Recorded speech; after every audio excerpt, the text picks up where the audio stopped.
हाय बेटा, डॉक्टर सिद्धांत हियर। इस बारी फिर से एक एमसीक्यू लेकर आया हूँ। समझाने के कारण हो सकता है ये वीडियो थोड़ा सा लंबा हो जाए, लेकिन इसे पूरा देखना। एक बारी जो समझ जाओगे तो इसे सॉल्व करने में इतना समय नहीं लगेगा।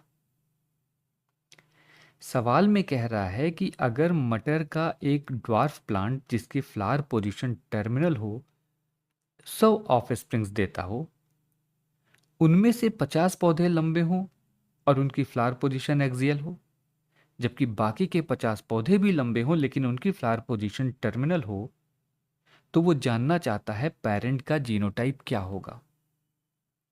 इस सवाल में 4 ऑप्शंस दिए गए हैं जो तुम्हारी स्क्रीन पे दिखाई दे रहे हैं। तो आओ इसे सॉल्व करते हैं। क्योंकि पेरेंट नंबर 1 की ड्वार्फ और टर्मिनल फ्लावर पोजीशन दोनों ही रेसेसिव ट्रेट हैं, और इस तरह का ट्रेट तभी दिखाई देगा जब वो होमोजाइगस कंडीशन में होगा, तो इसका जीनोटाइप होगा small t small t small a small a. अब जरा इस ऑफ स्प्रिंग्स की संख्या को थोड़ा सा सिंप्लीफाई करते हैं। यहाँ हम कह सकते हैं कि सारे के सारे ऑफ स्प्रिंग्स टाल हैं, तो इनका टोटल नंबर होगा 100। इनमें से 50 टर्मिनल हैं और 50 एक्सियल। सारे के सारे ऑफ स्प्रिंग्स लंबे तभी हो सकते हैं जब पेरेंट नंबर 2 के पास दोनों ही डोमिनेंट एलील कैपिटल टी मौजूद हों।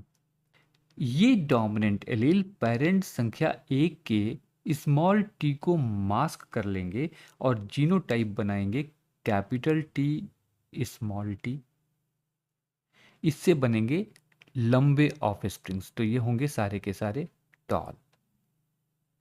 ऑफ स्प्रिंग्स के पास 50% टर्मिनल फ्लावर तभी आएंगे जब पेरेंट नंबर 2 के पास कम से कम एक स्मॉल ए जरूर ही मौजूद हो। इस तरह से दोनों ही पेरेंट के स्मॉल ए एलील मिल करके जीनोटाइप बनाएंगे स्मॉल ए जो टर्मिनल होने के लिए रेस्पॉन्सिबल होगा, यानी फ्लावर टर्मिनल होंगे। इसी तरह अगर ऑफस्प्रिंग्स में 50% फ्लावर एक्सियल हैं, तो इसका मतलब पेरेंट संख्या 2 के पास कम से कम एक कैपिटल ए जरूर ही मौजूद है, जो कि एक डोमिनेंट एलील है।